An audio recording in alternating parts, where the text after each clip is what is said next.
So what distinguishes Dark Phoenix against the rest of the X-Men films? Well, it's the first time we've had a female protagonist, well, center stage, female lead.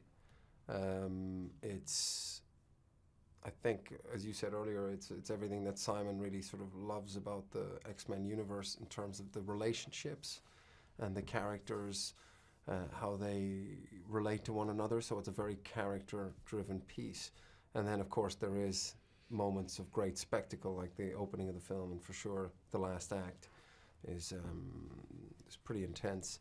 And yeah, I think it's even the way he approached shooting it, you know, sort of there's not like your classic sort of epic sweeping camera shots, crane shots. I mean, they are used, but sparingly and for the right moments. A lot of it's shot handheld and camera on the shoulder, and it's very intimate. Fantastic. I'll go with that. Yeah, you're good with that. Fantastic. And then for someone who hasn't seen an X-Men film before, how would you convince them that they can still come and see Dark Phoenix? I think this is a film that if you took all the superpowers out of it, it's about a family. It's about, they all live together. They've been living together for years. And one of the members of that family, the daughter, the sister, the wife, she is ill. She's unwell and mentally so. And it's about that family and the extended family trying to figure out how to help her or how to cope with that and how it tears that family apart from the inside. I'm going to ask the EW.com questions now. Okay. All right. Okay, gentlemen.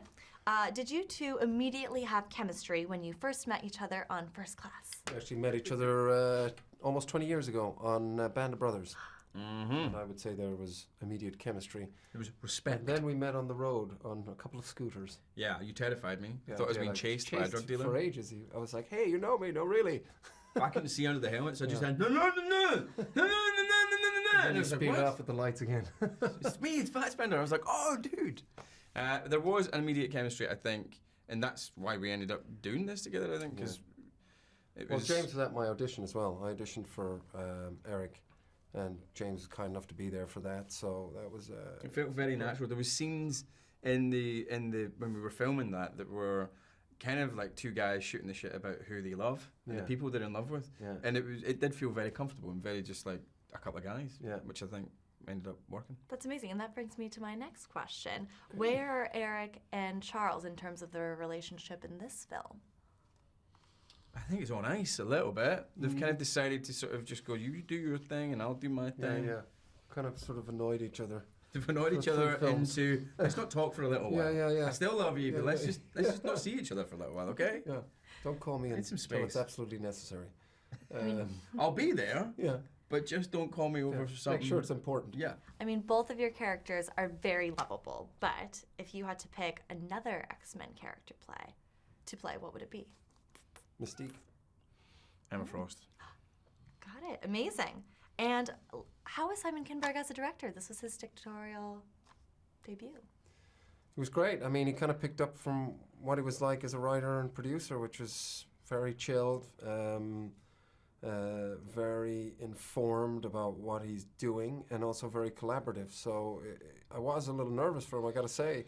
It's to start, your first film with something this size, it's quite daunting. But he was very relaxed, very patient, seemed to have good, vocabulary for each of the departments. There's a lot of people, like 500 crew members, and had a very clear vision about what he wanted of the film. Great, and that brings me to my last question. What was the most fun action sequence that you were able to shoot in this film? Train stuff. Train stuff? Train stuff. Yeah, that same sequence for me. We actually managed to make, I was about to say Malcolm. We actually managed to make Charles, who's Malcolm? Actually managed to make, put Charles in the middle. Maybe that's why I was thinking, because I was about to say in the middle. Okay, there you So maybe that's why I got Malcolm in the middle. Put Charles in the middle of the action sequence and use him, and let him use his powers to be a part of it. Because quite often I find you get into an action sequence and they go like, we need to get rid of Charles real quick, because he can just go, everybody be chill, and everybody will be chill. So we managed to work him into that in a cool way. Amazing. So was that your favorite memory then in the shooting process of this film? No. No? No. But it was my favourite action sequence, Great. to answer that original question. I liked seeing Genosha. I liked, again, Simon's realization of that place. It was cool to see that would be, you know, the sort of place that Eric would dream up. You know, that's kind of like, in a way, his sort of end goal, finding a place where mutants can exist in safety under their own rules and laws.